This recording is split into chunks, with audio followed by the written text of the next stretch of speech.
오늘 본문 신명기 말씀인데요. 신명기 말씀은 모세가 출애굽 2세대들에게 약속의 땅 가나안에 들어가서 어떻게 살아야 하는지를 잘 가르쳐준 말씀입니다. 특별히 오늘 본문은 그곳에 들어가서 전쟁을 수행할 때 이렇게 하라. 고대 전쟁이 참 많이 있었죠.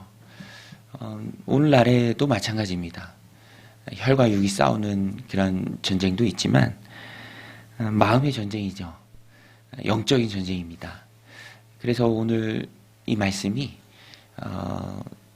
이 땅을 살아가면서 영적인 싸움을 싸워내야 하는 우리에게도 굉장히 중요한 원리를 제공합니다.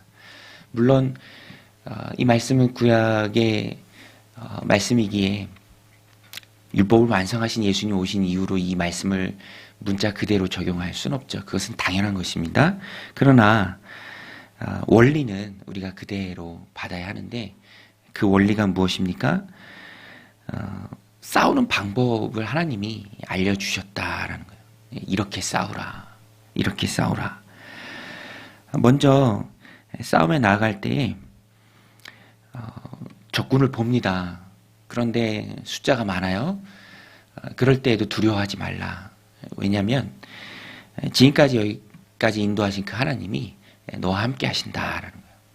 그래서 오늘 우리도 싸움에 나갈 때, 영적인 싸움을 싸울 때 내가 연약하다, 적군이 참 강하다, 그것을 볼지라도 마음을 지킴에 하나님이 나와 함께 하신다라는 것을 잊지 말아야 합니다. 1절에 보면 내가 나가서 적군과 싸우려 할 때에 말과 병거와 백성이 너보다 많음을 볼지라도 그들을 두려워하지 말라. 애굽 땅에서 너를 인도하여 내신 내 하나님 여호와께서 너와 함께 하시느니라. 여기서 이 싸움을 싸우는 그 이유도 애굽 땅에서 종되었던 그들을 하나님께서 인도해 주셨기 때문에 하나님 백성으로 나와 서 있는 것이죠.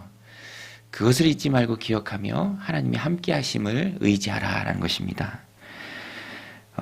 서로 격려하고 또 겁내지 않고 힘내도록 독려하라. 2절에도 보면 너희가 싸울 곳에 가까이 가면 제사장은 백성에 나아가서 고하여 그들에게 말하여 이르기를 이스라엘아 들으라. 너희가 오늘 너희의 대적과 싸우려고 나왔으니 마음에 겁내지 말며 두려워하지 말며 떨지 말며 그들로 말미암아 놀라지 말라. 너희 하나님 여호와는 너희와 함께 행하시며 너를 위하여 너희 적군과 싸우시고 구원할 것이라 할 것이며 하나님이 함께 하심을 잊지 않도록 두려워하지 않도록 격려하고 또 힘을 북돋는 그런 제사장 공동체가 되라라는 것입니다. 여러분 오늘도 하루의 첫 시간 이렇게 기도의 자리에 나와서 우리가 하나님 앞에 예배하고 또 기도하는데요. 또 이후로 우리에게 있는 그런 많은 영적인 싸움들이 있습니다. 그것을 볼 것이고 그 가운데 위축될 수도 있고 참 강하다라고 느낄 수도 있지만 하나님이 함께 하심을 잊지 마시기 바랍니다.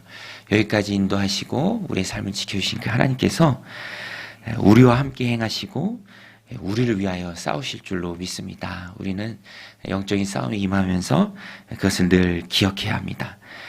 싸움에 나갈 때 마음부터 무너지면 그때부터는 힘든 거죠. 우리는 싸움에 나가는 그 순간 하나님이 나와 함께 하신다라는 그 사실을 기억해야 합니다. 그래서 여유가 좀 있어야 돼요.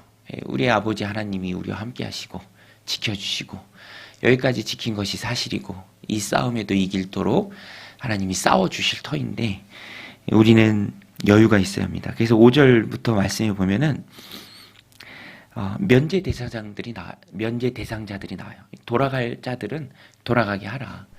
전쟁은 하나님께 속한 것이고 영광의 하나님은 전쟁에 능하신 하나님이시기에 사람의 많고 적음이 성패가 거기에 달린 것이 아니죠. 승패는 군사의 많고 적음에 달린 것이 아닙니다. 그래서 새집 건축한 사람, 낙성식 앞두고 있는 사람 돌아가라. 포도원 만들고 과실 아직 먹지 못한 사람 돌아가라. 약혼한 자가 있느냐? 아직 혼인 예식을 올리지 못한 자가 있느냐? 돌아가라. 그리고 8절에도 보면 책임자들은 또 백성에게 말하여 이르기를 두려워서 마음이 허약한 자가 있느냐? 그는 집으로 돌아가라. 도움이 안 돼요. 그 형제들의 마음도 그의 마음과 같이 낙심될까 하노라. 전쟁의 승패가 군사의 많고 적음이 아님을 그들 스스로 행하도록 이렇게 싸우라라는 명령에 명시되어 있습니다. 전쟁의 승패는 하나님께 달린 것이죠. 그래서 싸워도 악착같이 군사를 모으려는 마음으로 싸우는 것이 아니라 오히려 마음에서부터 하나님을 믿는 그 마음이 행함으로 드러나는 것.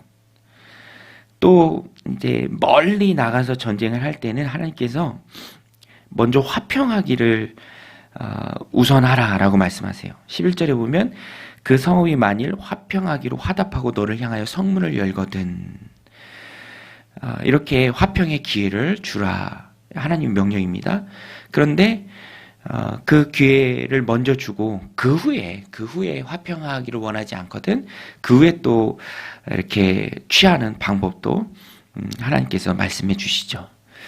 그런데 이런 화평의 기회를 주는 것도 화평을 선언하는 것도 멀리 있는 민족이에요. 가까이 있어서 그들이 쫓아내야 될 가나안 7족속에게 대해서는 강하게 행하라 라고 말씀하십니다. 왜냐하면 그들의 죄악을 심판하는 심판의 도구로 하나님 이스라엘 백성도 쓰신 거예요. 그리고 그냥 두고 같이 살아가면 당연히 물들고 영향을 받습니다.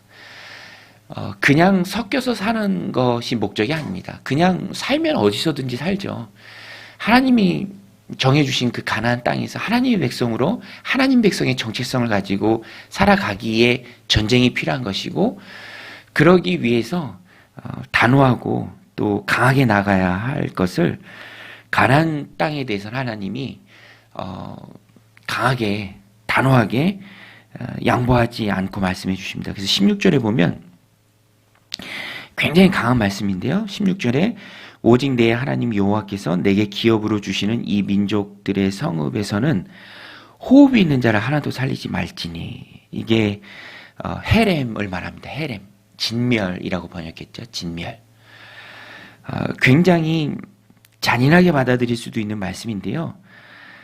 그러나 이 말씀, 이 명령을 주신 이유가 더 중요합니다. 그 이유가 무엇입니까? 18절에 나와요. 이는 그들이 그 신들에게 행하는 모든 가증한 일을 너희에게 가르쳐 본받게 하여 너희가 너희의 하나님 여호와께 범죄할까 함이니라.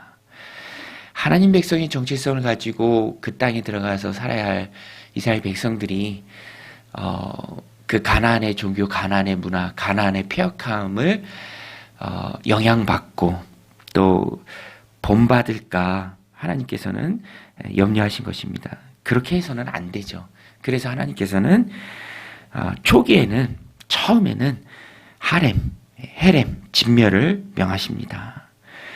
그러니까 하나님께서 일으킨 하나님의 백성들이 이스라엘 땅에서 하나님의 백성의 정체성을 가지고 살아내는 그것이 너무너무 중요하다라는 것이죠. 오늘도 마찬가지입니다.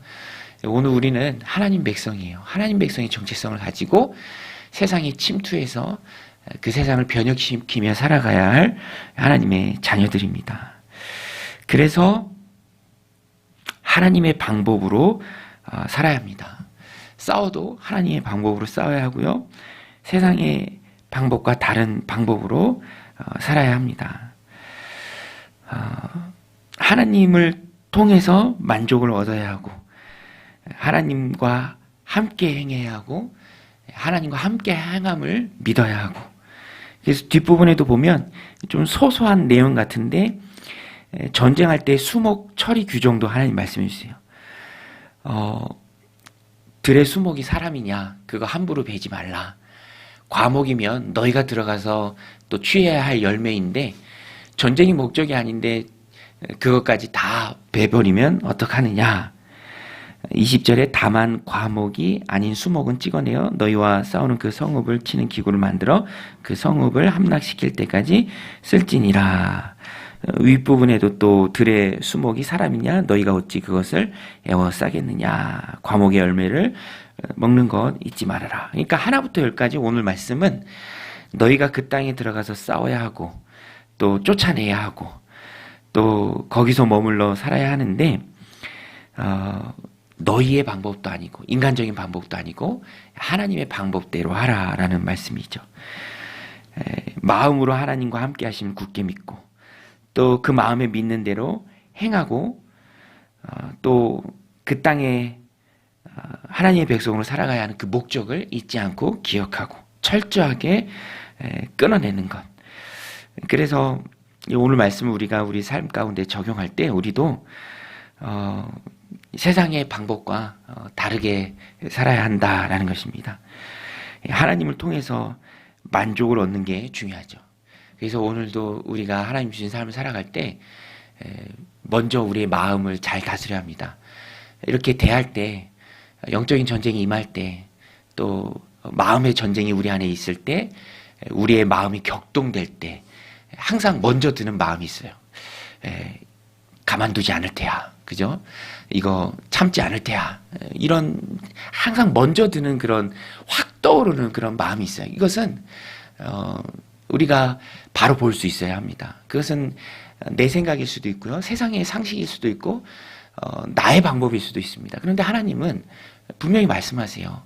먼저 볼 때 적군이 강하고 세고 막 그럴 텐데 그렇지만 마음을 잘 지켜서 하나님이 함께 하시고 하나님이 싸우시고 전쟁의 승패가 사람의 수에 달린 것이 아님을 너희가 깨달아라. 그래서 악착같이 사람을 많이 모으는데 힘쓰지 말고 되도록 돌려보내라. 느긋하고 여유있게 행하라.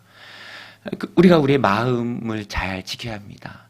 혈과 육의 싸움이 아니에요. 신약시대에는 영적인 싸움이고 또 영적인 전쟁입니다.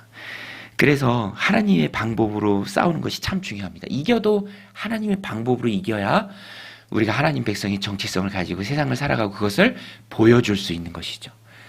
드러낼 수 있는 것입니다. 아, 저 사람은 하나님의 사람이다. 하나님 믿는 사람이다. 그리스도인이다.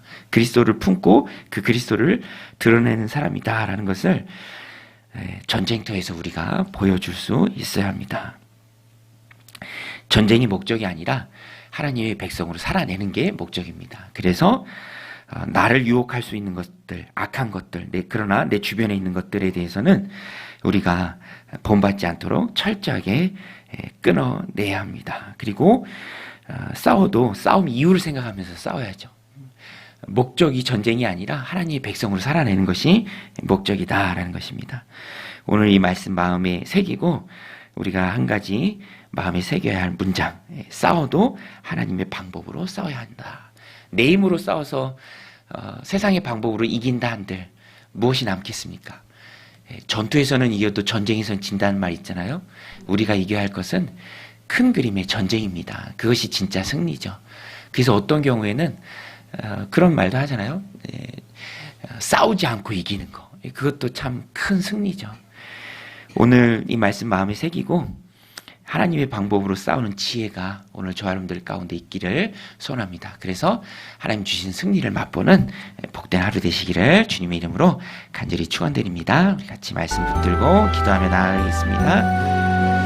하나님 아버지, 오늘도 저희들 고난 단잠에서 깨워주시고 또 기도하게 하심에 감사합니다. 하나님, 우리가 우리 마음을 잘 지키기를 원합니다.